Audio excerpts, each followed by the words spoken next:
Hello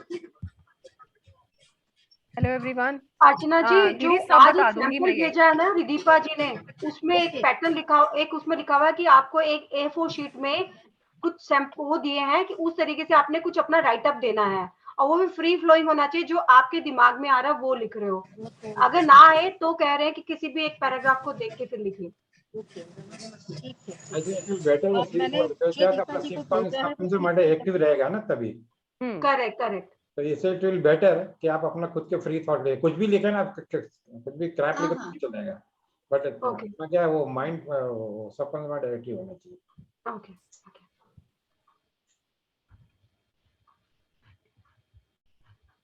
पिछली class का कोई डाउट है किसी का? मैडम, हाँ जी। वेरी लार्ज राइटिंग में थोड़ा आप मुझे थोड़ा बताए कि वेरी लार्ज राइटिंग में क्या था? वेरी लार्ज के कैरेक्टर्स क्या थे? हाँ हाँ हाँ हाँ, ठीक है, मंजू जी बताना एक बार ये पेन पेस्ट। मुझे अभी पढ़ के बताने पड़ेंगे, बट मैं बता देती हूँ। हाँ पढ़ के ही बताइए, कोई बात नहीं, आपका रिवाइज हो जाएगा। ओके, वेरी लार्ज का बता देती हूँ।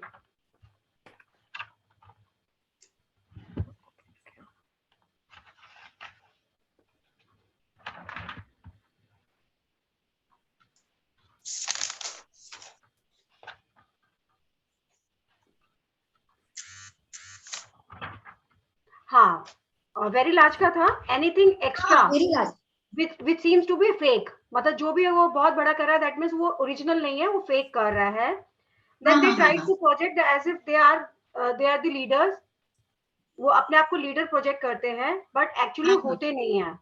बराबर है। हाँ हाँ, they are very small personalities, they are quite weak, वो फॉलोवर हो सकते हैं बट लीडर्स नहीं हो सकते हैं।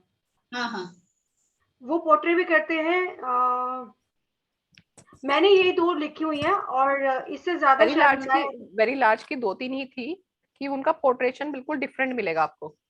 जैसे कि मैम, जैसे आपने बोला कि हाउसवाइफ वगैरह जैसे फील्ड में अपने राजे, वो उसका नहीं था जो वो उसका नहीं था, करा था, वो एवरेज का था, एवरेज का था वो। हाँ वो एवरेज का था, वो एवरेज का, एवरेज किसी भी एक स्किल में अच्छे हैं तो वो उस स्किल के अच्छे हैं, बट वो दूसरी चीजों के लिए फॉलो करते हैं। हाँ हाँ हाँ, that is average, that is average, वो एवरेज था। हाँ हाँ हाँ, ठीक है। चलो अभी ट्रेड्स पे आते हैं। आपके पास एक कॉम्प्रिहेंसिव मैंने छोटा सा पीडीएफ भेज दिया है। इस पीडीएफ में जो भी चीजें हैं वो आपके सामने सिंप्लिसिटी फॉर्म में दी हुई हैं। इसका डिटेल फॉर्म आप मेरे से सुनेंगे, ठीक है? उसके बाद आप मेरे को कितना सुनते हैं कितना लिखते हैं ये आपके ऊपर है, क्योंकि करेक्टर्स यहाँ पे अब हम करेक्टर की बात करेंगे, लेटर्स की, यानी कि अगर मैं करेक्टर बोल रही हूँ तो मीन्स हम लेटर की बात कर रहे हैं, क्योंकि हर एक लेटर के आपको ढेर सारे करेक्टर्स मिलने वाले हैं और हम हर एक करेक्टर कितना मर्जी लंबा कोर्स कर ले हम कवर नहीं कर सकते। We pick the logics. मैं आपको लॉजिक्स पिक करना बताऊंगी कि हमें लॉजिक्स कैसे लेने हैं, और जो मोस्टली लेटर्स आपको मिलते जाएंगे उन लेटर्स की फिर मैं साथ के साथ बात करती जाऊंगी, ठीक है? जब हम एनालिसिस स्टार्ट करेंगे और जब हम प्रेशर्स पे आएंगे, जब चीजें करेंगे, साथ साथ वो लेटर्स बताऊंगी कि एक्स्ट्रा लेटर आपको ये प्रेशर की फॉर्म में मिलेंगे, ठीक है? अभी जब आपके आज ट्रेड्स हो जाएंगे, सारे तो नहीं हो पाएंगे, आज 3 दिन लगेंगे ट्रेड्स करने में ही, 2 से 3 दिन आराम, 3 दिन तो आराम से लगेंगे ट्रेड्स करने में, ठीक है? तो फर्स्ट हम स्टार्ट कर रहे हैं आज ट्रेड्स। हैंड राइटिंग के ये हमें पता है, थोड़ा सा हम एक बार पढ़ लेते हैं इसको। Your hand writing is a imprint of your subconscious mind, what determines the actuality of it. इससे हमें क्या पता चलता है? साइज ऑफ अल्फाबेट्स भी मैटर करते हैं, लेजिबिलिटी ऑफ हैंड राइटिंग भी मैटर करती है, mix fonts in a single page of writing means word that reflects about your thoughts. हम कैसा लिख रहे हैं अपने सिंगल पेज पर, ये आपके थॉट्स को रिफ्लेक्ट करती है। फर्स्ट हमारा आ रहा है ए, फर्स्ट आ रहा है ए। मुझे लग रहा है यहाँ से भी कैरी करना थोड़ा मुश्किल है। अब लेटर ए, फर्स्ट लेटर अपने आप में वैसे एग्रेसिव के लिए होता है, अगर इसको हम न्यूमरोलॉजिकल टर्म्स में देखें तो। ग्राफोलॉजी में हम ज्यादा न्यूमरोलॉजी नहीं घुसाएंगे, बिल्कुल नहीं घुसाएंगे, कोशिश करेंगे। अब हमारा आता है लेटर को हमें देखना कैसे होता है, लेटर को देखने का तरीका क्या है। उससे पहले हमने अपने पेज को समझना है। हम पेज पे क्यों बोलते हैं कि A4 शीट पर ही हमें राइटिंग लिखनी है। मंजू जी आप है ना क्लास में? हाँ जी बिल्कुल। हाँ ठीक है, कैमरा ऑफ है क्योंकि अब मेरे को पता नहीं चलेगा, नहीं तो ठीक है, कोई दिक्कत नहीं। नहीं आई एम देयर। हमारे लिए जो A4 शीट है, A4 शीट आपकी लाइफ है। जब हम क्लाइंट को A4 शीट ऑफर करते हैं कि हमें उसका सैंपल पेपर A4 शीट पे चाहिए, ठीक है। अब यहाँ पे ना ये ध्यान रखना, चीटिंग मत करना, अपनी जो राइटिंग हो ना उतनी लिखना। आज कॉन्शियस होके मत लिखना कि मैम ने ये बताया था तो पेपर में मुझे इतना ही भरना है, ये पहले बता दूं। ऑनेस्टली लिखना आज अपनी राइटिंग। नहीं बिल्कुल। हाँ ठीक है। अब A4 शीट की हम बात कर रहे हैं कि A4 शीट हमारा लाइफ है। लाइफ में हमारा 1 डे की बात हम A4 शीट से करेंगे, यानी कि A4 sheet is equal to your 1 day. 1 day में 24 आवर्स होते हैं। पूरा पेज हमें डिपेक्ट करता है कि हम अपने 24 आवर्स में किस तरह का रूटीन फॉलो करते हैं। मींस उस रूटीन में हम कितनी देर काम करते हैं, कितनी देर आराम करते हैं, ये भी चीज हमें उस पेपर से पता चलती है। अब उसका क्या तरीका होता है, जब हम किसी को A4 शीट पे लिखने को बोलते हैं, अगर उसके ऊपर वो आपको 3-4 लाइनें ही लिख के दे रहा है, ठीक है, आपने उसको बोला कि मुझे सैंपल चाहिए, आपने उसको पॉइंटर्स भी भेज दिए, मुझे सैंपल चाहिए कि अपने बारे में कुछ लिख दे। इसलिए हम उसको बोलते हैं कि अपने बारे में लिख दे, क्योंकि जब इंसान अपने बारे में लिखने पे आता है ना, अगर वो हाइड कर रहा होगा या उसको शेयर नहीं करना होगा तो वो कम लिखेगा, वो नहीं बताना चाहेगा। अगर उसको लगता है कि मैं लिखता जाऊं, मेरा फ्लो अच्छा बन गया, तो वो लिखता चला जाएगा। हो सकता है ऐसा भी हो कि पेपर कम पड़ जाए उसको, वो लास्ट की लाइनें थोड़ी थोड़ी चिपका चिपका के लिखना शुरू कर दे, ऐसा भी कर दे वो। तो जब वो कम लिख रहा है तो इट मीन्स वो अपनी डे में कम एक्टिविटीज करता है, ठीक है। अब यहाँ पे आपको मे बी क्लाइंट हो सकता है कि नहीं मैं तो सारा दिन बिजी रहता हूँ, वो बोल सकता है आपको। आपने उसको पहली चीज यही बोलनी है कि मैं वही जज करूंगी, मैं वही चीज आपको बताऊंगी जो चीज मुझे दिख रही है आपके पेपर पर। मैं आपकी राइटिंग से ही आपको बताऊंगी, क्योंकि उस समय वो जैसी राइटिंग यूज करेगा आपने उसको उसी तरह से ही बताना है। हमारी गलती नहीं ना, उसने पूरा नहीं लिखा, हमें जो दिखेगा हमें वही बोलना है, ठीक है। नेक्स्ट स्टेप ऑफ द ग्रिफोलॉजी, जब भी हम ग्रिफोलॉजी करेंगे, स्टार्टिंग में क्या, कभी भी आप हाई स्टेज पे भी पहुंचते हैं, बहुत एक्सपर्ट भी बन जाते हैं, तो try to consult with your client also. उसको हमेशा हाँ या कॉन्फिडेंस पे लेके हाँ या ना में ही बात कीजिए, उससे आपका कॉन्फिडेंस भी बूस्ट होगा।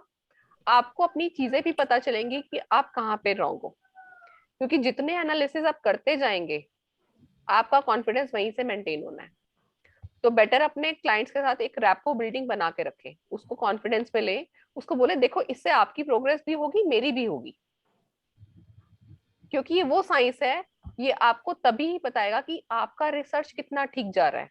रिसर्च का मतलब क्या है, हम 10 लोगों के 20 लोगों पर देखते हैं, फिर हम 80 लोगों पर देखते हैं, अच्छा ये चीजें तो सेम जा रही है, तो इट मीन ये चीजें चलती हैं। हम एस्ट्रोलॉजी में भी जाएं, न्यूमरोलॉजी में भी जाएं, किसी भी ऐसे साइंस में जाते हैं, या साइंस की मेडिसिन भी बनती है, तो किस पे रिसर्च होता है उस पर इतने टाइम तक देखते हैं, तभी जाके वो फाइनल होता है कि हाँ ये ऐसा चल रहा है। तो ऐसे ही ग्राफोलॉजी में रहेगा कि हमें उस साइंस को देखना है कि वो आपका कितना ठीक जा रहा है। फिर पेपर पे अगर वो more than half page use कर रहा है तो वो क्या करेगा, वो अपनी लाइफ का प्रॉपर यूज करता है, अपना डे रूटीन फॉलो करता है, और अपने लिए आराम के लिए समय भी निकाल लेता है। उसको कब अपना काम करना है या उसको उस टाइम पे आराम करना है तो वो उसका टाइम भी निकाल लेगा। अगर वो लाइंस उसकी मोर देन 20, 22, 23 हो जाती हैं, इट मीन्स वो अपने पूरी डे को एक एक मिनट अच्छे से यूज करता है, यानी कि अपना टाइम पूरा यूटिलाइज करता है। हो सकता है वो रेस्ट भी कम करता हो, पूरा दिन ही एक्टिव रहता है। उसकी लाइंस मोर देन आपको लगे 24 से ज्यादा होती जा रही हैं, तो ऐसा केस आपको कब मिलेगा, आप देखेंगे नीचे की जो लाइंस आती जाएंगी ना, क्योंकि ऊपर तो पेपर उसको पूरी जगह मिली हुई है, तो वो क्या करेगा, वो शायद खुला खुला भी लिखेगा। धीरे धीरे उसके दिमाग में आ रहा है कि मुझे पूरे फ्लो पे आना है, तो फिर वो उसकी लाइनें जो है आपस में, 2 सेंटेंसेस आपस में कंजस्टेड होना स्टार्ट हो जाएंगे, तो धीरे धीरे उसकी लाइनें इतनी चिपकी हुई दिखनी शुरू हो जाएंगी। तो वहां पे आप काउंटिंग करेंगे, मोर देन 23, 24, 25 से आनी शुरू हो जाती हैं, तो ऐसे लोग आपको रेस्टलेस मिलेंगे। ये अपने दिन का एक एक चीज का पूरा पाई पाई यूज करते हैं। ऐसे लोग थोड़े कंजूस भी हो सकते हैं जो पूरा पेपर यूज करते हैं। ऐसे लोग इकोनॉमिकल भी होते हैं, उनको पता है कि पैसे को कब कहाँ कैसे खर्च करना है। हम कंजूस तो नहीं बोलेंगे, हाँ इकोनॉमिकल बोल सकते हैं कि देख सोच समझ के ही रिसोर्सेज का यूटिलाइजेशन करते हैं। तो पेपर को हम इस फॉर्म में देखते हैं। पेपर भी अपने आप में एक स्टोरी बताता है।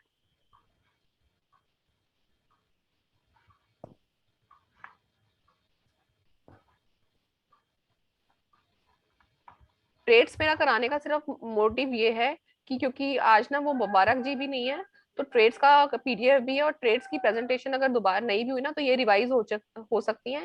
क्योंकि इससे पहले हालांकि टॉपिक मुझे कराना था मार्जिन और लाइंस करवाना था, बट वो मैं इसके बाद भी करा दूं क्योंकि वो भी थोड़ा डिटेल में जाएगा। वो मुझे करा के दिखाना पड़ेगा, तो बेटर है वो पर्सन सामने होंगे ना, तो आप लोगों को ईजी रहेगा कि मैं क्या बता रही हूँ। वो मैं ड्रॉ कर करके बताती जाऊंगी कि मार्जिन को हम कैसे देखते हैं। ठीक है, अब ए, सबसे पहले लेटर आ रहा है ए। नीचे आप देख लीजिए, मैंने ना यहाँ पे नंबर बना रखे हैं। इस तरह का ए है आपका, सेकंड टाइप का ए है, थर्ड टाइप का ए ऊपर से ओपन है, फोर्थ टाइप का ए कुछ ओ की फॉर्मेशन में हो या ए नीचे से ओपन हो। ए आपका ऐसे वाला है, इसको मैं 5 नंबर का ए बोलूंगी। ये वाला ए आपको बुक में मिल जाएगा, बुकिश ए बोलते हैं हम इसको। और ये जो ए जो कर्सिव राइटिंग है उसमें तो हमेशा ऐसा वाला ए होता है जो 5 वाला आपने दिखाया है। यूजुअली हाँ अगर हम जब बच्चों को सिखाना शुरू करते हैं तो कर्सिव राइटिंग में ये वाला ए होता है। हाँ, ये वाला ए होता है। कर्सिव राइटिंग में ये वाला करेक्ट। ए नहीं होता, ये प्रिंट हाँ, राइट राइटिंग में नीचे होता है। वाला। ये प्रिंट में होता है, कर्सिव में सबसे फर्स्ट वाला ही होता है। जो नीचे वाला ए ओके। बना हुआ है ना, ये वाला देखो मैं बना के दिखाती हूँ। जो मैं इस ए की बात कर रही हूँ, ये हमारा बुक्स में मिलता है ऐसे वाला ए। हाँ, जितनी भी आपकी बुक्स टाइप होके हाँ, आते हैं जितने उसमें बुक्स ये है। पढ़ेंगे, किसी बच्चे हाँ, की इंटेलिजेंस इंक्रीज करनी है, किसी को आपको लगता है ना बच्चे को एविड रीडर बनाना है, तो उसको ये वाला ए और ये वाला जी, जो बुकिश, इसको हम बुकिश ए और बुकिश जी बोलते हैं। जो ये बुक्स में जी बना होता है, इस तरह का जी बना होता है ना। हाँ।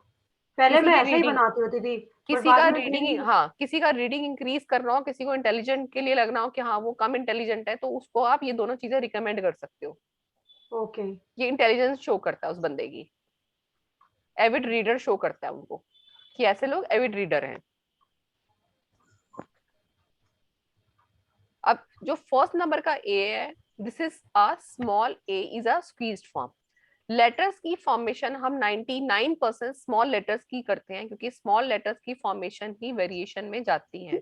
ये 1 और कैपिटल 2 वाला है, इसमें खास डिफरेंस हमें दिखने से मालूम नहीं चल पा रहा है, मतलब वो थोड़ा-सा। मैं यहाँ पे बना के बताऊंगी बच्चे, यहाँ देखो ना, बना के ओके। दिखा दूंगी क्या फर्क है इसमें। अभी जब आपको लॉजिक समझ में आ जाएगा तब पता चलेगा। फर्स्ट नंबर का ए आपका ऐसे है, मैं यहाँ बना रही हूँ, ये ए फर्स्ट नंबर का है, और सेकंड नंबर का ए ये है। अब आपको समझ में आ जाएगा इसमें थोड़ा सा हाँ, फर्क वो है। थोड़ा मोटा है और वो पतला ये है। स्क्वीज फॉर्म है, ये स्ट्रेच फॉर्म है। ओके। ठीक है, स्क्वीज फॉर्म क्या होती है, ये पर्सन को एक्टिव रखती है, मोटिवेटेड रखती है, परफॉर्मेंस ओरिएंटेड रखती है। स्ट्रेच वाला क्या है, वो फैल के बैठा है, लेजी है, रिलैक्स है, नॉन प्रोडक्टिव होगा ऐसा person, waste of time of resources होंगे। ये आपके नोट्स में लिखा हुआ है छोटा छोटा प्रॉम्प्ट। ये वाला ज्यादा आपको लिखने की जरूरत नहीं पड़ेगी, बट एज पर अपनी नॉलेज लिखना है तो साथ साथ लिख सकते हैं। अब स्क्वीज और स्ट्रेच में इतना डिफरेंस क्यों है, देखें इसका एग्जांपल देखें। सपोज हम कहीं मेट्रो में या बसेस में जाते हैं, ठीक है, एक सीट के ऊपर 2 लोग बैठे हुए हैं, ठीक है, वो लेडीज बैठी हैं, उसने देखा एक लेडी खड़ी हुई है, उसने बोला कि हम ना थोड़ा सा एडजस्ट हो जाते हैं, आप हमारे साथ बैठ जाइए। तो हम बसेस में क्या करते थे, जो लोग बसेस में ट्रेवल जिन्होंने किया उन लोगों ने चीजें देखी होंगी, है ना, थोड़ा सा एडजस्ट होके हम लोग कोने में बैठ जाते थे। अब करेक्ट। बताइए जैसे ही बस स्टैंड आएगा, उसको जिस बस स्टैंड पे उतरना है, या साथ वाली लेडी को निकलना, उसने बोला मुझे निकलने का रास्ता चाहिए, तो सबसे पहले कौन हिलेगा, जिसने उस सीट पे एडजस्ट होके बैठा है वही हिलेगा सबसे पहले, क्योंकि एक्टिव मोड में है वो, उसके पास स्पेस कम है, वो स्क्वीज जगह पे बैठा है।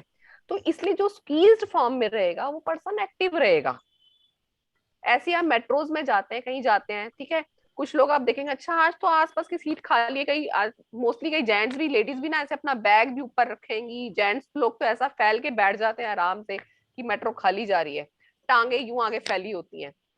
तो अब यहाँ पे स्ट्रेच का आपको डिफरेंस समझ में आएगा। अगर अब उसका मेट्रो स्टेशन आएगा तो वो क्या करेगा, पहले अपने आप को समेटेगा, खुली टांगों के साथ तो उठेगा नहीं, ऑब्वियस सी बात है, पहले अपने आप को समेटेगा, ना सामान उठाएगा, फिर इधर उधर देखेगा कि उसको कहाँ से पकड़ के उठना है, क्योंकि एकदम लेजी फॉर्म में बैठा है, वो स्ट्रेच फॉर्म में बैठा है। फिर वो उठ के खड़ा होगा और फिर उसका अपने स्टेशन के लिए उस दरवाजे तक जाएगा। इसीलिए जो स्ट्रेच चीज है, जब चीजें स्ट्रेच होती हैं तो वो लेजी और रिलैक्स्ड हो जाती हैं। तो इस तरह के आपको ओवल्स, जितने भी हम ओवल्स पढ़ेंगे, ओवल्स में हमारे कौन कौन से आ जाएंगे, जैसे ए हो गया, बी हो गया, नीचे से बी राउंड बनता है, डी आपका राउंड बनता है, जो आपके ओवल्स बन जाते हैं। ओ हो गया, क्यू हो गया, क्यू में राउंड आता है, जी में राउंड आता है, ए में राउंड आता है, और कौन सा हो गया आपका, क्यू बनाते हैं कुछ लोग, जो हाँ आर हो जितने गया, आपके ओवल्स होंगे। हाँ एच का भी हम पूरा राउंड नहीं लेते, हाफ राउंड बनाते हैं। तो अब जब लेटर्स देखेंगे ना, जब वो स्ट्रेच फॉर्म में है, तो वो ये चीजें लॉजिकली आपने पकड़ ही लेनी है, पर्सन थोड़ा सा लेजी है, रिलैक्स्ड है। समझ में आया ट्रेट कैसे पकड़ना है? फैला होगा तो, और स्क्वीज होगा, वो छोटा छोटा कसा कसा अपना लेटर लिख रहा है, चिपका चिपका के लिख रहा है, तो आपको समझ में आ गया पर्सन एक्टिव है, स्क्वीज्ड है। बहुत सारा स्क्वीज भी नहीं होना कि पता चले भैया दो मोटी लेडीज के बीच में हम बैठ गए, अब तो ऐसे लग रहा है कि बैठे भी कि अब हाँ बनते भी नहीं बन रहा, ना बनते भी नहीं बन रहा, तो बहुत ज्यादा स्क्वीज हो जाएगा। तो क्या होगा, तब आप अनकंफर्टेबल हो जाएंगे। तो उस ट्रेट को आप उस लॉजिकली भी देख सकते हैं कि बहुत सारा स्क्वीज लिखा है, आपको राइटिंग देखने से देख रहा है कि अच्छा ये ए लिख रहा है, तो वहां पे क्या है, वो एडजस्टमेंट बहुत बुरी तरह से कर रखी है उसने, अपने आप को भी जगह नहीं दे रहा वो। ठीक है, दो चीजें स्टार्टिंग की समझ में आई कि एक्टिव कब रहेगा और लेजी कब रहेगा। ठीक है, तो ऐसी मेरे से कल शायद महामंथन में किसी ने एक मैसेज भी किया होता, मैंने आज देखा था कि वो वेट लॉस के लिए पूछ रही थी कोई लेडी कि वेट लॉस के लिए भी कुछ है क्या। तो उसको आप ऐसे सुजेस्ट कर सकते हैं कि वो अपने लेटर्स को थोड़ा सा स्क्वीज बनाए, स्क्वीज कर ले। हाँ, स्क्वीज करेगी तो वो एक्टिव हो जाएगी, थोड़ी थोड़ा उसकी बॉडी का फैट रिड्यूस होना शुरू हो जाएगा। स्ट्रेच फॉर्म जो है हमारी बॉडी के फैट को बढ़ाता है। आप फैलते जा रहे हो ना, खाते जा रहे हो फैलते जा रहे हो, या आराम कर रहे हो सारा दिन तो भी फैल जाओगे, कुछ एक्टिविटी नहीं करोगे तो भी फैल जाओगे, क्योंकि लेजीनेस है। बॉडी में फैट आने के क्या रीजंस होते हैं, हम लेजी होते हैं, हम एक्स्ट्रा खाना खाते हैं, नॉन प्रोडक्टिव होते हैं, तभी तो फैट फैलता है। ऐसे बहुत सारे लोग देखे होंगे आपने, अब पुराने टाइम में लोग क्या गेहूं, वो बाजरे की रोटी और ये सब रागी वागी खाते थे, औरतें चक्की वक्की चलाती थी, बाहर का सारा काम भाग भाग के करती थी। पहले लेडीज इतनी मोटी नहीं हुआ करती थी।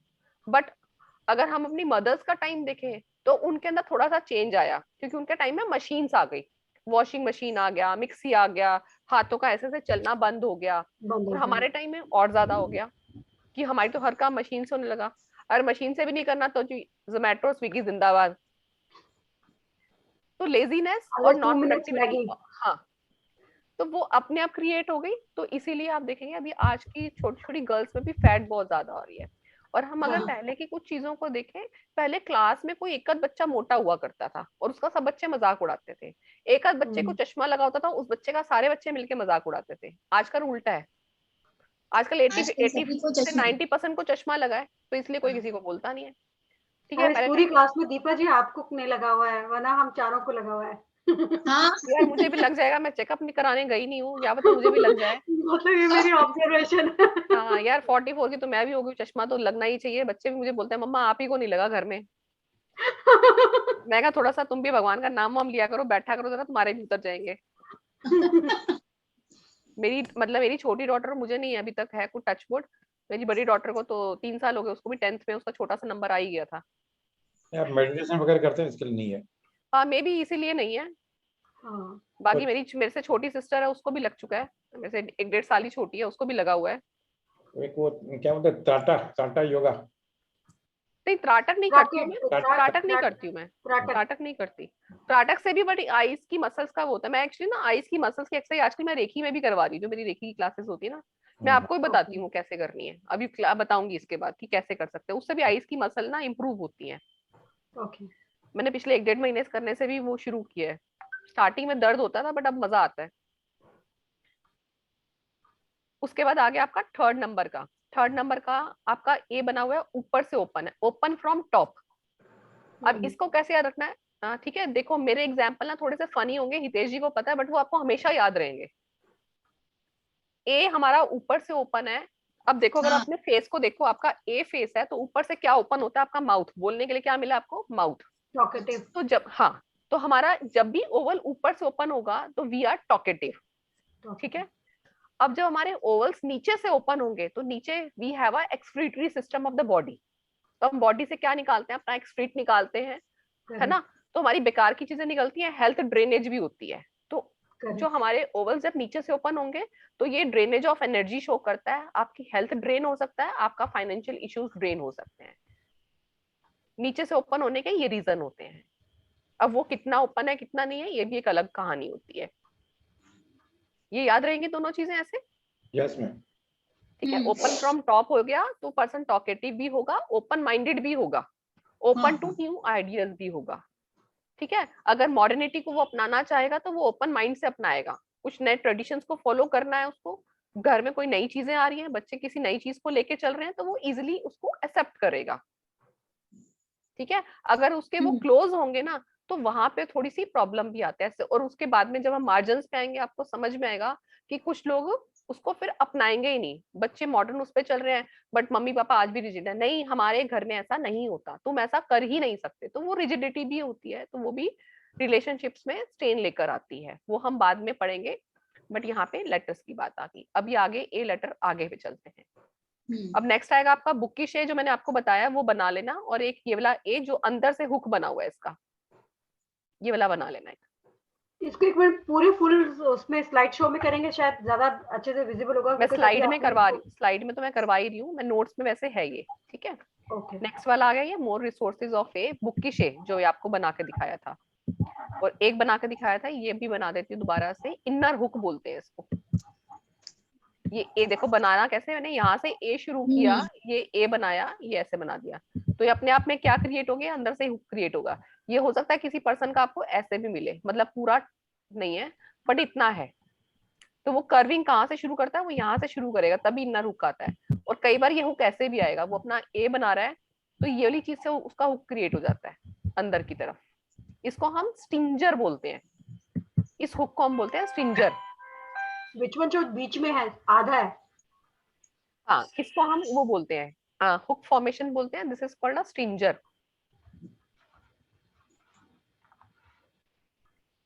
ठीक है, ये आ गया बुकिश है। बुकिश है क्या शो करता है,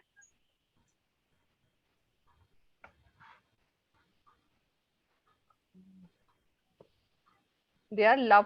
इसको मैं क्लियर कर देती हूँ, बना लिया ना आपने हुक वाला, ये मैं क्लियर कर देती हूँ बारी। ठीक है, बुकिश है क्या है, लव रीडिंग। ऐसे लोग, इनको रीडिंग पढ़ना अच्छा लगता है, पसंद होता है। ऐसे लोग इंटेलिजेंट होंगे और इनोवेटिव थिंकर होते हैं। इन लोगों के अंदर कोई ना कोई नए आइडियाज, कुछ ऐसे आइडियाज होते हैं जो लोगों से हटके मिलेंगे आपको। अंदर की तरफ से जो हुक आता है उसका मैंने नाम बता दिया, उसको हम बोलते हैं स्टिंजर, STINGER। स्टिंजर मतलब से कोई होता है कांटा, जैसे गुलाब में लगा होता है कांटा। तो अंदर की साइड से जब हुक की फॉर्मेशन आएगी तो वो शो करेगी anger, irritation, grudges with subordinates. अब ग्रजेस विद सबऑर्डिनेट्स क्या हो सकते हैं, लव हेट टेंडेंसी है विद ऑपोजिट जेंडर और सॉफ्ट स्पोकन। जो इस तरह का स्ट्रिंजर क्रिएट करेंगे ऐसे लोग बोलने में अच्छे होंगे, सॉफ्ट स्पोकन होंगे, बट इन लोगों के अंदर गुस्सा भी रहता है, इरिटेशन भी रहती है। Love hate tendency with opposite gender का मतलब क्या होगा, मान लो एम्प्लॉय है, मैं किसी की एम्प्लॉय हूँ, मेरा बॉस मेल है, तो हमारे बीच में लव हेट टेंडेंसी रहेगी। मतलब कि मैं उसको पसंद भी करती हूँ, मेरे को गुस्सा भी आता है जब मेरे को ओवर काम देता है वो। ठीक है, जब मेरे से गलत तरीके से बोलता है तो मुझे गुस्सा भी आता है, बट जब वो मुझे आराम से बात करता है तो मुझे अच्छा भी लगता है। तो ये क्या डेवलप करता है, लव हेट टेंडेंसी क्रिएट करता है कि कभी तो अच्छा कभी बेकार। ठीक है, या मुझे उसका कुछ पर्टिकुलर करेक्टर अच्छा लगता है कि नहीं यार लेडीज के साथ ना डीलिंग अच्छी करता है, तो लव वाला उसके साथ टेंडेंसी होगी। बट उसका काम लेने का तरीका हार्श है तो वो हेट टेंडेंसी हो गई। तो ये दोनों तरह की टेंडेंसी भी क्रिएट करता है। बट मेरा एक ही सिर्फ क्वेश्चन है, क्योंकि मेजोरिटी टाइम में क्या होता है, जब आप सोच के, जब आप प्रॉपर लिख रहे होते तो वर्ड्स में डिफरेंट आता है, जब आप बिल्कुल ऐसे लिख रहे हो तो एकदम ऐसे जैसे ING ऐसे ही चले जाता है, तो उसमें आप अल्फाबेट को देख नहीं पाते कि वो एक्चुअली कितना क्लियर है। बिकॉज यूजुअली क्या होता है, हाँ आप तो जब देखना ही फास्ट नहीं टाइप ना, करते हैं, नहीं देखना ना, हमें देखना ही नहीं, हम जो लिख रहे हैं देखो, हमें अपने आप को नहीं बदलना, बट हमने हमारी, जब हम देखेंगे अपने एनालिसिस में कि हमारी क्या वीकनेस है, देखो अपनी वीकनेस हमें अपने आप तो पता है, बट जब उसका हम एनालिसिस करते हैं बैठ के तो हमें समझ में आता है कि हाँ इस पे मुझे इम्प्रूवमेंट करना चाहिए।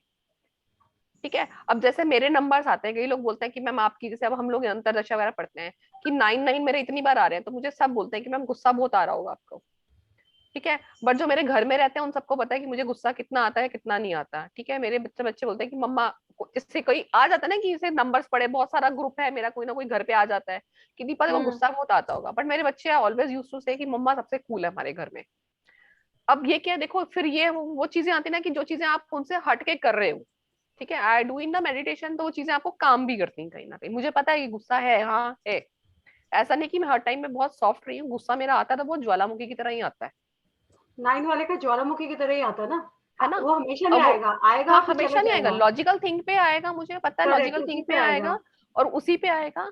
और जिस दिन वो मेरा कफ फील होगा वो उसी दिन निकलेगा, उससे पहले निकलता भी नहीं है। एक होता है मुझे करेक्ट, ट्रिगर पॉइंट मिल गया, तो उसी दिन वो फटेगा फटेगा। सेम 9 है का ना। ऐसे रहेगा। 9 का ऐसे ही रहता है। अब यहाँ पे करेक्ट। हुक वाले केस में ये चीजें होती हैं। ग्रजेस विद सबॉर्डिनेट्स में क्या होता है कि जैसे जो मेरे नीचे के जो छोटे लोग काम करने वाले हैं, जो मेरे से नीचे के लोग हैं, तो उनके साथ मेरा थोड़ा सा तनाव रहेगा। उनको जैसे छोटी छोटी चीज पे तंग करना, लाइक अपने मन में मेंटेलिटी कैसे मेरी हो गई, ये ना छोटी जात का है, लाइक ऐसे हो जाएगी कि इनसे काम ले लो ना, इतना काम दे दो, कितना ले लिया। या ये तो हो गया हमारा काम करे, हमारी सोसाइटी, मान लो कि मेरा से कॉबलर आया, मैंने उसको बोला कि भैया ये सब शूज है, ये पैसे ले लो, इतना काम कर दो। ठीक है। अब वो अगली बार आया तो मैंने उसको कुछ सामान समून पकड़ा दिया कि ये हमारा बचा कुचा सामान है, ये ले जाओ, ये काम कर दो। मतलब फ्री में उसको मैंने सामान दे दिया। उसको मैंने बोला अच्छा जाते जाते ना ये वाला एक जूता ठीक कर जाओ, मैंने उसका मनी उसको पे नहीं किया। मन में सोचा चलो इसको मैंने इतना तो खिला दिया, इतना पिला दिया, या इतना दे दिया मैंने इसको। तो ये चीजें क्या क्रिएट करती है, this is called a grudges, कि उसको अलग तरीके से काम करना। तो वो क्या होता है, जो उसके नीचे के एम्प्लॉयज होंगे ना, थोड़ा सा उनका इसलिए लव हेट टेंडेंसी क्रिएट हो जाती है। ठीक है। इसको आप अलग चीजों में रिलेट करके देख सकते हो कि उनका कि बॉस, उसको बॉस ने ये वाला काम दे रखा है, तो वो अपने नीचे के लोगों से कुछ अलग तरह से काम लेता है। कभी गुस्से से लिया काम, कभी उनको धमका के काम लिया, या उनको बोला कि तुम्हारी सैलरी कट जाएगी, लेबर क्लास से, लाइक कि तुम अच्छा एक दिन नहीं आए तुम्हारी सैलरी कटेगी। अच्छा तुमने हाफ डे की छुट्टी की थी, अब वो बेचारा रो रहा है कि मैं भाई बीमार था, मेरी मत काट, मेरे घर में बच्चे भूखे, तो क्या बोलेगा, नहीं सैलरी तो मैं काटूंगा। तो ये क्या क्रिएट करेगा उनके बीच में, obviously love hate tendency create करेगा। तो ये वो चीजें होती हैं। अब इसमें हम सिर्फ एम्प्लॉयज और बॉस की बात नहीं कर रहे, लेबर क्लास की बात नहीं कर रहे। घर में भी कई बार हमारे साथ ऐसा होता है कि मान लो अगर we are a housewife, हो सकता है मेरी मेड के साथ लव हेट टेंडेंसी हो, मैं अपनी मेड को गंदे तरीके से ट्रीट करती हूँ, तो भी हमारे अंदर ये हुक फॉर्मेशन रहेगा। मान लो अब जैसे हमसे छोटे बच्चे हैं, हमसे छोटे जो हैं, तो वहां पे भी टेंडेंसी क्रिएट हो सकती है। मान लो किसी फैमिली में डॉटर इन लॉ की बहुत ज्यादा चलती है, बेटी की बहुत ज्यादा चलती है, बेटी की अपनी मदर के साथ रिलेशनशिप स्ट्रेन हो रहे हैं, तो हो सकता है वहां पे लव हेट टेंडेंसी, क्योंकि मदर है ना वो, तो बच्चा गुस्से से बोल रहा है ना, माँ तो माँ ही है। तो ये टेंडेंसीज वहां क्रिएट होती हैं। स्पेसिफिकली एक चीज की बात नहीं हो रही है, ऑपोजिट जेंडर की बात भी हो रही है यहाँ पर। तो हुक फॉर्मेशन ये सब चीजें होती हैं। इन चीजों को आपको अपने एनालिसिस में लॉजिकली ही पिक करना है कि सामने वाला पर्सन आपके सामने मैरिड बैठा है, अनमैरिड है, स्टूडेंट है, या क्या है। अगर स्टूडेंट तो हो सकता है कि उसके जो साथ के जो कंपेनियंस हैं, जो उसके फ्रेंड सर्कल है, वहां पे थोड़ा सा बॉसी हो सकता है अपनी चलाने की कोशिश करता हो। अब लोग उसको डर के मारे मना भी ना कर पाते हो और उसको पसंद भी ना कर पा रहे हो, तो दोनों चीजें वहां पे हो। बट एहसास उस बच्चे को भी होगा कि हाँ, वो आपको बोलेगा कि हाँ मेरे साथ ऐसा होता है, पीठ पीछे बच्चे मेरी बुराइयां भी करते हैं। तो इट हैपेंस। ठीक है। These are the logic behind this a. आगे तो जब चलते हम हैं बी पर। राइटिंग उसकी करेक्शन कराते हैं तो उसमें हम कौन सा रिकमेंड करते हैं फिर? रिकमेंडेशन में जो फर्स्ट वाला ए है, फर्स्ट वाला ए हमने स्ट्रेच नहीं करना, नॉर्मल ही बनाना है हमने। ओके।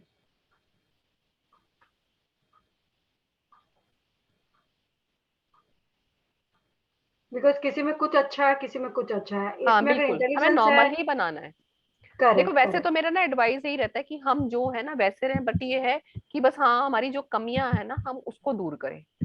हाँ, उसको ठीक करें। ठीक है। उसके लिए क्या है, वो हम डू एंड डोंट्स भी मैं आपको शेयर करूंगी, क्या हमें क्या चीजें करनी चाहिए और क्या चीजें नहीं करनी चाहिए।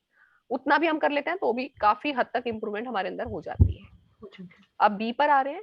First B, this is called a normal B. Caring होगा ऐसा पर्सन जो इस तरह का बी बनाता है। कैलकुलेटिव होंगे, लॉजिकल होंगे।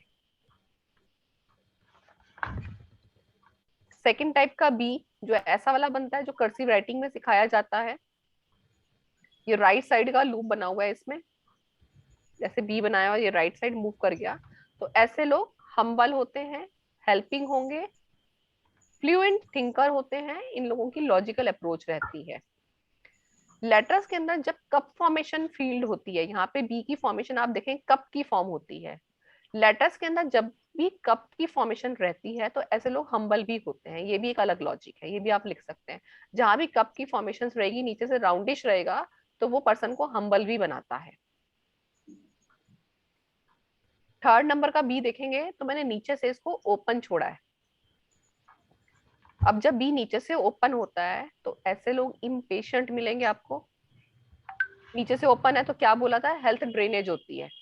तो यहाँ पे हमने बी के लिए क्या लिखा है, इनकी इम्यूनिटी लो हो जाती है, ये लोग थोड़ा जल्दी जल्दी में रहते हैं, इसलिए बी कंप्लीट नहीं किया, इसलिए अपना रास्ता पूरा कंप्लीट नहीं किया। और जिनका बी ऐसे ओपन रहता है उनके अंदर ब्लड प्रेशर की प्रॉब्लम भी आ जाती है, और अगर नहीं होगी तो ग्रेजुअली आ जाएगी धीरे धीरे उनके अंदर ये। और अगर यंग जनरेशन है तो आप उनसे पूछ सकते हैं, वो बोलेंगे ना नहीं मुझे बीपी की प्रॉब्लम है। देखो बीपी की प्रॉब्लम लो भी हो सकती है, हाई भी हो सकती है। 60% केसेस में आपको हाई ही मिलेगी, 40% केसेस में वो बोलेगा मेरा बीपी लो रहता है। ठीक है, किसी 5-10% केसेस में आपको ये चीजें मिलेंगी, अगर वो यंग जनरेशन है तब उसकी परसेंटेज थोड़ी अलग हो जाती है। आप वहां पे उनसे पूछें कि क्या आप थक जल्दी जाते हैं, आपकी सांस जल्दी फूलती है, आप ये चीजें उनसे पूछ सकते हैं, because it is also related with your BP. Madam I had a BP issue because हाँ, this he was अब open. अपना बी चेक करना अपना। No, it was open. It was, I think it was open. हाँ, तो आप उसको close करना शुरू कर दीजिए, देखिए थोड़ा सा कंट्रोल हो जाएगा।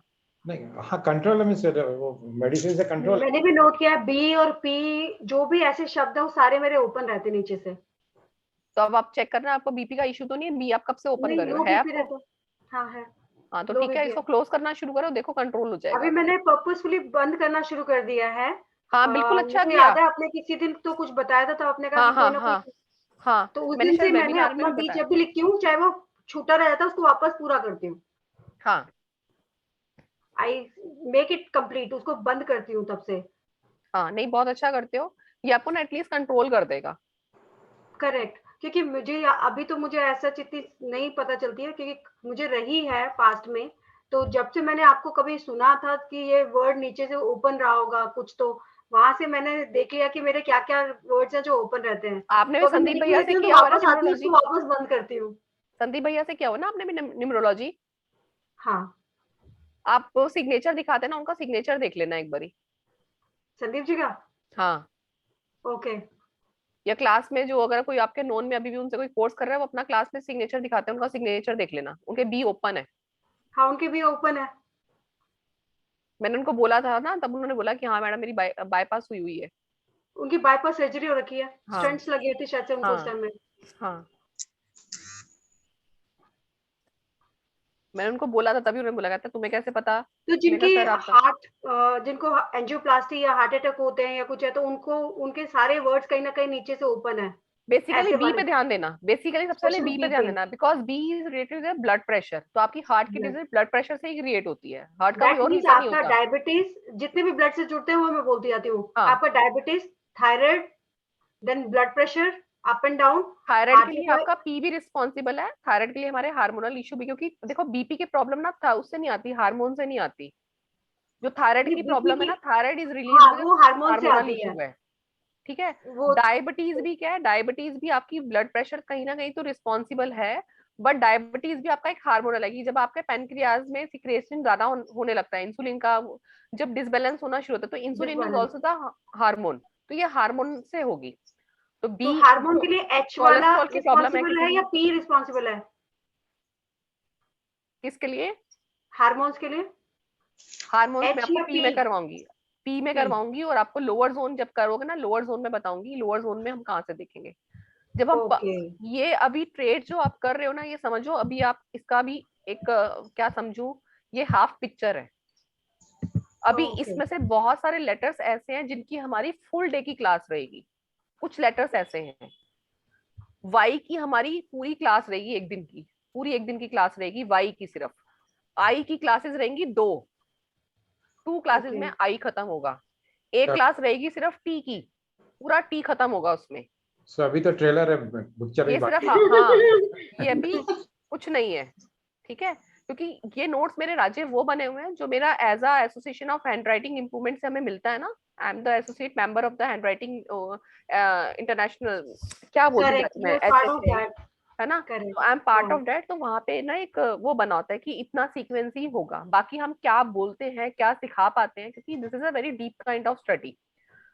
तो फिर मैंने जो एनालिसिस के थ्रू मेरे सामने आई, मैंने उनका अपना एक नोट्स बनाया, जैसे और टीचर से क्या, कुछ टीचर से तुम्हें हर बार कुछ ना कुछ नया मिलता है, कभी कभी होता है किसी टीचर से कुछ भी नहीं मिलता, पैसे भी बेकार जाते हैं, मेरे साथ भी होता है कई बार, कई बार बहुत बार पैसे भी खराब भी हैं, और कई बार क्या होता है कि कई बार तुम्हें 200 रुपीज भी पे कर जाता है, 200 में भी आपको कम से कम एक चीज तो मिल जाएगी, क्या लगे चलो यार 200 रुपये तो वसूल हुए एटलीस्ट, ठीक है। और कई बार ऐसा 50,000 भी दोगे तो तुम्हें ऐसा लगेगा कि वो 50,000 पानी में चले गए आपके, मेरे साथ ऐसा हुआ है। आई पे 60,000 rupees first time for graphology and this is just go into soil, पूरा मिट्टी में गया, पूरा मिट्टी में, और आज नथिंग तक न्यू उसकी यू हाँ लर्न। कुछ भी यूज नहीं हुआ। उन्होंने जो मुझे कराया, जो मुझे आज आता है उसका 1% भी नहीं था, वो 1% भी नहीं था। तो वही कई बार ना पता नहीं चलता आप कहाँ का अप्रोच कर जाते हो, थोड़ा सा मैं भी ना वो हूँ, बातों में बहुत नहीं, जल्दी आ ऐसा जाती हूँ। मुझे जो 2-3 क्लासेस में मुझे भी ऐसा लगा, स्पेशली नागेश सर की मैंने जो अटेंड की थी, तो उनकी में मुझे लगा उनके पास इमेंस नॉलेज है, बट वो उस कंटेंट को वहाँ पे कवर कराने के लिए उनको बहुत ज्यादा मतलब उस तरीके से नहीं पढ़ा पाते जैसे एक टीचर पढ़ाते हैं, पर उनके अच्छा, नॉलेज बहुत है। हाँ हाँ, वो बच्चे उनके, मैंने भी उनका एक वेबिनार अटेंड किया था, तो बच्चे बोल रहे थे कि सर टाइम नहीं देखते पढ़ाते हुए। करेक्ट। उनके कंटेंट तो बहुत है, और कंटेंट भी बहुत अच्छा कंटेंट है। नागेश्वर के सिग्नेचर में भी एक चीज मैंने बताई थी, जब नागेश्वर का सिग्नेचर किस दिन शेयर करना मैं बताऊंगी उसमें क्या है, ठीक है। ठीक है। नागेश्वर के जो सिग्नेचर में वो जो जी बनाते हैं ना, जब हम लोअर फॉर्म में आएंगे ना, मैं आपको बताऊंगी उसका क्या मीनिंग होता है। जो उनका जी बनता है ना, जी उनका ओके। क्या है कि उनका एग्रेशन भी शो करता है, उनका एंगर भी शो करता है, और वहां पे ये शो करता है कि उनकी बात ही आखिरी बात है। वो आप देखिएगा जब वो वेबिनार में होते तो उसमें आप देख, यू कैन मेक हाँ आउट वो मैंने उनका चीज आती आधा, भी है हाँ उनके मैंने में, उनका एक आधी वेबिनार अटेंड रिफ्लेक्ट किया, करती बट है मैंने उनकी पूरा उसमें। नहीं किया हुआ, क्योंकि इतना उनका 2-2 ढाई घंटे वेबिनार होते हैं, मैंने 15-20 मिनट का अटेंड किया हुआ है उनका। Correct correct. मैंने तो उनसे उनका होता क्लासेस है, अटेंड किए हैं, तो इट रिफ्लेक्ट्स जो आप बोल रहे हो वो बिल्कुल हाँ। बिल्कुल टू द पॉइंट और है। उनका ना जैसे जो जी का फॉर्मेशन है वो थोड़ा सा ट्रायंगुलर में भी जा रहा है, तो जब मैं आपको ट्रायंगुलर उसमें जी का और वाई का फॉर्मेशन करवाऊंगी ना, उसमें पूरी 1 से 2 दिन की क्लास रहेगी वाई की भी, ओके। तो उसमें आपको समझ में आएगा ये ट्रायंगुलर फॉर्मेशन किस पे जाती है। किस पे जाती है? ठीक है, चलो सी पे आते हैं हम। सिंपल सी है, अगर सपना जी समझ में आ रहा है ना यहाँ तक साथ साथ, ठीक है, सिंपल सी हाँ बना हाँ रहे हैं मैम, हम तो, समझ द में आ रहा है। पर्सन इज, ठीक है, the person is very kind and helping है, स्ट्रेट फॉरवर्ड होगा ऐसा पर्सन, जो बोलेगा मुंह पे बोलेगा, सीधा बोलना पसंद है। स्पाइरल सी, स्पाइरल सी, अब यहाँ पे स्पाइरल तो काफी बड़ा बना हुआ है, बट इस तरह का स्पाइरल आपको कहीं भी दिखता है, कहीं पे भी स्पाइरल बनता है किसी भी लेटर में, तो वो कंफ्यूजन ही शो करेगा, किसी भी लेटर में आ जाए वो। घुमाव कर दिए ना, तो घुमा रहा है कोई गोल गोल, तो कंफ्यूज कर रहा है आपको, तो इसको आप ऐसे याद रखें, कोई भी लेटर घुमा हुआ है, चाहे वो ए को घुमा घुमा के बना रहा है, बी को डिजाइनर वे में बना रहा है, तो वहां पे कंफ्यूजन तो आएगी आएगी। ऐसे लोग थोड़े से फिक्कल माइंडेड भी होते हैं, अपने डिसीजन में खुद ही कंफ्यूज रहते हैं, कई बार अपना डिसीजन ले नहीं पाते ठीक से क्योंकि कंफ्यूज है। अब ये 3rd नंबर के सी देखेंगे ना, इसको हम बोलते हैं हुक। अब ये हुक कैसे है, चाहे वो बड़ा हो या छोटा हो, ये देखो ये थोड़ा सा ई के उसमें जा रहा है,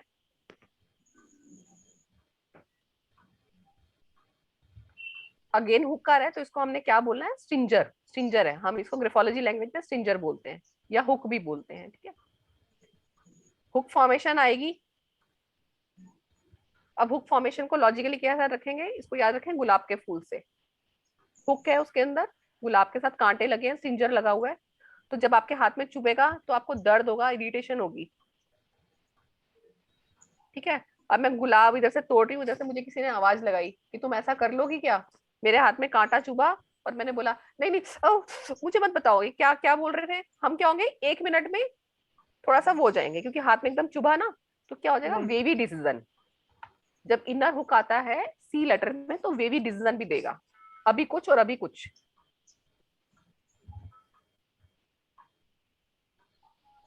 ये मैं फनी फनी चीजें इसलिए बोलती हूँ ताकि आपको साथ के साथ कुछ कुछ चीजें याद हो जाए, जब लेटर सामने आ जाए ना उससे याद रहता है कि हाँ मैम ने वो बेवकूफ सी चीज बताई थी कुछ।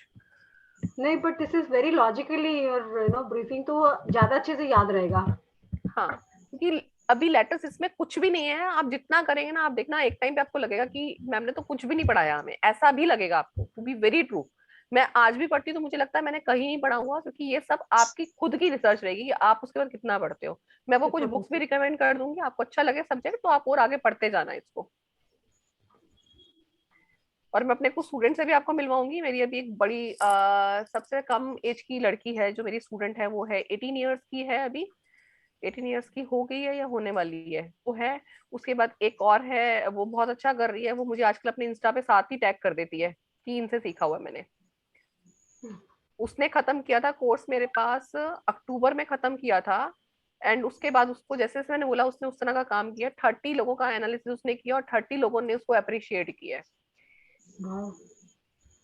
तो उसको एक डॉक्टर का उसने किया था तो बड़ी खुश थी वो। आई थिंक फर्स्ट वेबिनार में हितेश जी आपने देखा था उसको, शैनल आई थी एक क्लास में, आई थी ना शैनल? हितेश जी आप म्यूट पे हैं शायद। Sorry ma'am, sorry. या आपके सामने आई थी शैनल? यस, शैनल, क्योंकि उसका नाम थोड़ा हाँ शैनल है उसका नाम। तो इसके लिए याद है मुझे। हाँ, उसने बोला था कि उसने ऐसे ऐसे डॉक्टर का किया था, तो डॉक्टर हैरान रह गई थी कि मुझे आज तक किसी ने ये बात नहीं बताई, तुमने मेरी बात कैसे जज कर ली सिग्नेचर से। So good. रेजी अनम्यूट करिए फिर बताया। There was another young girl was there from south, from Hyderabad or somewhere. हाँ हैदराबाद, वो मेरे दोनों स्टूडेंट हैदराबाद के ही हैं, एक अपेक्षा है एक अश्वती है। अश्वती, अश्वती, अश्वती हाँ, वो भी मैसूर की हैं। Yeah. आपको इतने सारे नाम याद रहते हैं मैम, इतने सारे क्लासेस करते हैं लोग। हाँ नाम याद रहते हैं, कई बार एकदम से सामने से कोई पूछे ना कि वो स्टूडेंट, मेरे को एकदम नाम कई बार याद करना पड़ता है, बट याद रहते हैं नाम। ऐसा कब होता है लोगों को जब नाम याद जो है वो भूलने लगते हैं, शक्ल याद रहती है बट नाम याद नहीं रहता है? मेरे साथ एक आध बार हुआ है ऐसा। मेरे पास एक मैं आपको ये डी कराने के बाद बस शेयर करती हूँ, बड़ा अच्छा इंसिडेंट है, बड़ा अच्छा, बट वो बहुत प्यारा इंसिडेंट है एक। मेरे पास ऐसे बड़े सारे इंसिडेंट है ना, क्योंकि टीचिंग लाइन में हो ना तो कुछ ना कुछ अच्छे प्यारे वाली चीजें होती रहती है मेरे साथ भी। चले डी पे आते हैं पहले। This is a mostly normal D हमारा ऐसे बनता है कि हमने ऐसे बनाया और नीचे कर्व के साथ बन गया। अब ये भी दो फॉर्म में बनेगा, या तो ये आपका स्क्वीज बनेगा या आपका स्ट्रेच बनेगा, दो ही फॉर्म आएंगी इसमें नॉर्मल वाले में। अब पहली फॉर्म आपको पता है कि वो स्क्वीज है तो वो क्या है, एक्टिव होगा, फिजिकली फिट होगा। सेकेंडली क्या हो गया, ये स्ट्रेच हो गया। अब जब चीजें स्ट्रेच होती हैं तो बंदा स्टबर्न भी होता है। ये चीज आप बी में भी कर सकते हो, ये आप एच में भी कर सकते हो। जहां आप देखेंगे ना ओवल, यहाँ पे कुछ कुछ वर्ड्स ऐसे आएंगे, मे बी वो रिपीट ना हो, जैसे बी में या ए में मैंने स्टबर्न रिपीट नहीं किया बट मैं डी में कह रही हूँ, बट वहां पे आप ये वाली बात ए में भी बोल सकते हैं। रिजिड स्टबनेस आएगी क्योंकि देखो वो आलसी है, आराम से बैठा है ना, तो उसको बैठने की जगह चाहिए, मैं तो पूरी जगह लूंगा, तो एक थोड़ा सा जिद्दीपन आएगा। वो समय अपनी वो नहीं दिखाएगा कि मैं एक जेंटल पर्सन हूँ, कि मैं थोड़ा आराम से बैठूं, कि चल बाकी पब्लिक जो मुझे देख रही है मैं कैसे बैठा हूँ। वो अपना एक आलस में बैठा है कि मैं तो ऐसे ही बैठूंगा, तो ये स्टबर्न थोड़ा जिद्दीपन भी आएगा, रिजिड भी हो जाते हैं ये लोग, लेस। मैं ऐसे याद रखें, अब मैं फैल के बैठा हूँ ना, उसने बोला सर थोड़ा सा सीधे बैठ जाओ मैं यहाँ पे पूरा आ जाऊंगा, तो वो बोलेगा कि सर पूरी सीट खाली पड़ी, आप कहीं और बैठ जाओ, मुझे क्यों हिला रहे हो। तो ऐसे लोग लेस फ्लेक्सिबल भी हो जाएंगे because they are stretching their things. अब इसको हम स्ट्रेचिंग को हम दिखते कैसे, हम इसको ऑक्सीजन से देखते हैं। जितने भी हमारे ओवल्स होते हैं ना, we check them with the oxygen. आपके लेटर में ऑक्सीजन कितना फिल है, आपके में कितना हवा फिल है, आप उसको कितनी हवा देना चाहते हैं। जब डी को मैंने क्लोज किया, मैंने उसको स्क्वीज रखा, तो मैं उसमें इतनी हवा भरना चाहता हूँ। मैंने उसको ऊपर से ओपन कर दिया तो क्या किया, हवा तो मैंने भरी बट मैंने बाहर निकाल दी, बातें कर करके खत्म कर दिया। मैंने नीचे से ओपन किया, हवा नीचे से निकाल दी, मैंने उसको अपनी हेल्थ को ड्रेन कर दिया। तो हवा को कितना मैंने स्टोर करना अपनी बॉडी के अकॉर्डिंग, तो ये भी हमारा ऑक्सीजन सिस्टम को शो करता है, हमारे ओवल्स जितने भी हैं। इसलिए ओवल्स को हमेशा क्लोज रखना चाहिए। ये आपकी बॉडी को फिजिकली फिट रखता है, आपका ऑक्सीजन लेवल मेंटेन करके रखता है। जिनको अस्थमा की प्रॉब्लम है, डायबिटीज की प्रॉब्लम है, बीपी की प्रॉब्लम है, जिनको स्ट्रेस ज्यादा रहता है, जिनको माइग्रेन ज्यादा रहता है, उनको बेसिकली बोलना चाहिए कि अपने ओवल्स को क्लोज करना शुरू करें। ओवल्स आपकी ऑक्सीजन का रिटेंशन करती है। अभी मेरा एक क्या छोटा करेगी सा मैं आपको, देख रही हूँ इसके आपने अंदर। सांस लिया, उस सांस को होल्ड करके रखेगी, आपके अंदर रखेगी, ऑक्सीजनेटेड रखेगी आप। हाँ जी मंजू जी बोलो। जैसे मैंने अपने बहुत बार ऑब्जर्व किया है कि मेरे डी और एज ना दो तरह के होते हैं, कभी भी एक जैसे नहीं होते हैं। एक ही पेज पे कम से कम दो तरह के मिलेंगे आपको।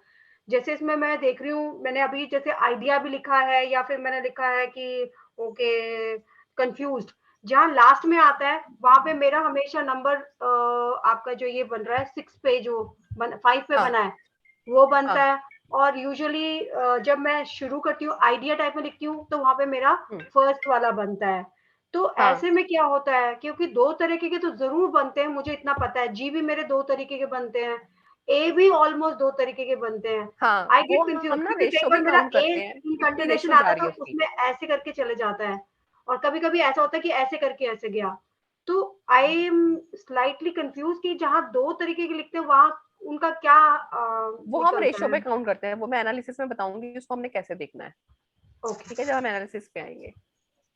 ठीक है, अब ये थर्ड नंबर वाला, आप थर्ड नंबर वाले को ना ऐसे याद रखेंगे, इसमें टेंट फॉर्मेशन है, सिर्फ हम डी तक करेंगे। वो मीतू जी की क्लास का टाइम हो रहा है, सर को वो मैसेज आया हुआ सर का। ठीक है, डी तक कंप्लीट करेंगे हम, क्योंकि इसमें 3 दिन 4 दिन लगेंगे ट्रेड्स करने में। ट्रेड्स बहुत सारे, मैं बहुत प्यार से करवाऊंगी ये, आराम आराम से करोगे तो समझ में आ जाएंगे। ठीक है, हाँ जल्दी जल्दी नहीं भागेंगे, क्लासेस चाहे एक्स्ट्रा हो जाए। ओके, डी न्यूट्री में क्या चिकी है, तो 7:34 पे है, अभी तो टाइम है हमारे पास। मेरे को सर ने 7:20 का टाइम दिया हुआ मैक्सिमम। क्योंकि यहाँ पे देखिए मेरे पास टाइम, मैं बताती हूँ, यहाँ पे वही दिया हुआ उन्होंने, टाइम दिया हुआ है 7:34। 7:34, हाँ उनका हाँ। दिया होगा 7:34 का, मुझे 7:20 का मैसेज आया होगा सर का। ठीक है, वो ओके। पे भी हो ना, सर बाहर है तो उनको उतनी देर में वो भी तो क्रिएट करना पड़ता है ना, नेक्स्ट वाला लिंक क्रिएट करना पड़ता है मे क्लाउड बी पे। लिंक तो उन्होंने शेयर कर दिया, ये लिंक मेरे पास आया था उनका। अच्छा ठीक है।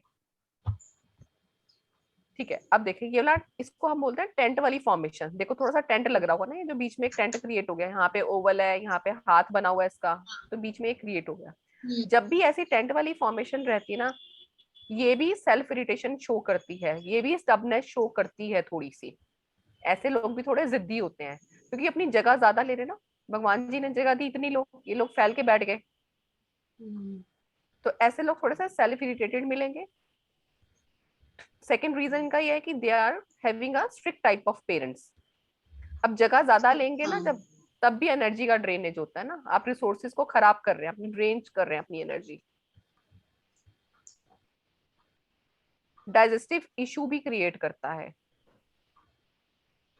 ठीक है, डाइजेस्टिव इशू हम ई में भी करेंगे, ये डी में बता रहे हैं आपका। अगर ऐसे टेंट की फॉर्मेशन आ रही है आपकी डी में, ये गैप इतना ज्यादा आ रहा है, ये वाला इसकी बात कर रही हूँ, जो ये फॉर्मेशन आ रही है।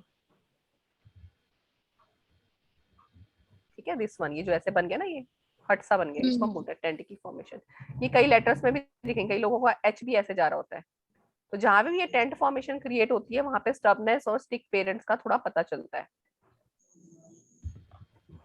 फोर्थ नंबर पे आपका डी देखें, नीचे से ओपन है।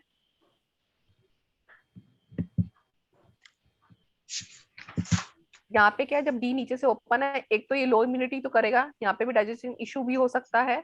बट ऐसे लोग थोड़े से इंटेलिजेंट होते हैं, स्पिरिचुअल होते हैं। और ये एक चीज है कि इनका जो डी की आप हाइट देखते हैं ना, ये थोड़ा सा इनकी ये हाइट ज्यादा होगी, ये चीज इनका रेशियो में थोड़ा सा ज्यादा होगा ओवल के साइज से। इसका साइज डबल से थोड़ा सा इंक्रीमेंट मिलेगा आपको। जब चीज ज्यादा होती है ना, तो ये क्या होता है, अपर जोन को क्रॉस कर रही है ये, मैम। अपने अपर जोन से ऊपर जा रही है, तो इंटेलेक्ट को टच कर रही है। हाँ जी सपना जी। हाँ मेरा ना जो डी रहता है ना, कभी कभी पूरा यानी पैक रहता है, यानी पूरा बंद रहता है, लेकिन ऊपर से कभी कभी लिखती हूँ तो थोड़ा ओपन रहता है ऊपर से। ऊपर से ओपन रहता है ना, ऊपर से ओपन हमने क्या पढ़ा है, टॉकेटिव, तो आपको बातें करना अच्छा लगता हाँ हाँ बराबर है ना। अब यहाँ पे एक बात है, अगर आपका डी ज्यादातर आपका ऊपर से ओपन रहता है, तो आपको दांत में कभी इशू हुआ है, हल दांत में कभी पेन छिड़ा हो, किसी दाढ़ का कुछ हुआ हो आपका, हाँ बहुत दाढ़ तो पूरी है ना। हाँ बराबर ठीक है। है, बिकॉज अब देखो, अब ये हमने कहाँ से पिक करना है, जब डी मेरा ऊपर से ओपन आ रहा है। हाँ जब हाँ डी ओपन कहाँ से, ऊपर से ओपन है, तो ऊपर से ओपन क्या है, हम टॉकेटिव है। टॉकेटिव कहाँ से है, हमारी टंग और टीथ का यूज होता है। हाँ हाँ हाँ ठीक है, बराबर है तो मैम। टंग पे हाँ आपको हाँ इतना इशू नहीं मिलेगा, तो recently you have a teeth surgery. अब वो आपका डी देखना पड़ेगा, डी कितना ओपन है, तो उससे पता चलता है अपना रिसेंटली आपकी या तो टीथ की सर्जरी हो चुकी है या होने वाली है। हो गई बहुत सारी हाँ बहुत सारे दाढ़ी अपना निकाली। डी को बंद कर दो जरा, अपनी बाकी दांतों को बचा लो अब। हाँ बिल्कुल मैम, आपका। ठीक है, हाँ हाँ हाँ हाँ। तो फोर्थ में आपका आ गया ये कि लाइन बड़ी है तो ऊपर से इंटेलिजेंट हो गया, स्पिरिचुअल होगा, हम्बल होगा, इम्यूनिटी लो हो जाएगी क्योंकि नीचे से ओपन कर रहा है। ठीक है, फिफ्थ वाले में जब ऐसे डी बनते हैं, ये वाला डी, ये जल्दी जल्दी में या तो ऐसे बनेगा या कुछ लोग इसको ऐसे बनाते हैं, यहां से ओवल गया या यहाँ से नीचे आया ऐसे।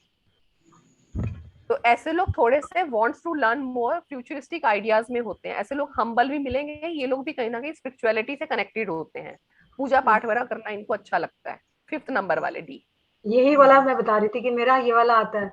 हाँ तो स्पिरिचुअलिटी को शो करता है, यू आर क्वाइट स्पिरिचुअल, आप बोलते हो। ठीक है, तो ये चीजें उनको ही शो करती हैं। ये वांट्स टू लर्न मोर, चीजें आप सीख रहे हो आजकल, फ्यूचरिस्टिक बहुत आइडियाज ज्यादा, आपके पास मतलब होते हैं, तो यू हैव लर्निंग तो टू मेरी फाइंड। खत्म ही नहीं हो रही है। हाँ, तो ये चीजें आपके अंदर आ गई ना, देखो इस वाले डी से, तो डी है, बेकार नहीं है। अब वही है ना, देखो हमें चीजें कहाँ बदलनी है, आपको लगता है नहीं मुझे ये चीज नहीं बदलनी, तो डी बनाते रहो, ऐसा क्या दिक्कत है। हाँ ठीक है, मैं हेल्थ आई इशू वाज कोई वंडरिंग देखता नहीं कहीं है ऐसा ये। नहीं कि मुझे ये चेंज करना पड़ हाँ जाएगा। नहीं, नई जरूरत पड़ेगी ना।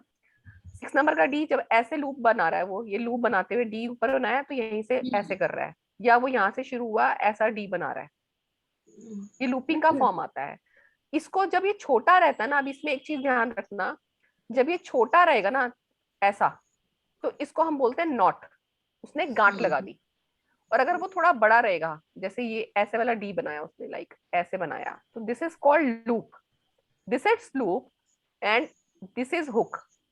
या ओके, इसको क्या बोला मैंने अभी, नॉट। नॉट। समझ आ गया लूप में और नॉट में डिफरेंस क्या है। तो इनके करेक्टर में भी डिफरेंस हो जाता है, नॉट बनाने से, लूप बनाने से। Loop is good, not is not good, वो ऐसे हिडन हो याद रखना। जाएगा, बांध के रख रहा है। ठीक है, इसमें इसका बताती हूँ उसका क्या मतलब है। तो ऐसे क्या याद रखेंगे इसको, not is not good, loop is good. तो ये किसी भी लेटर में आ जाए, चाहे loop is always good, not is not good.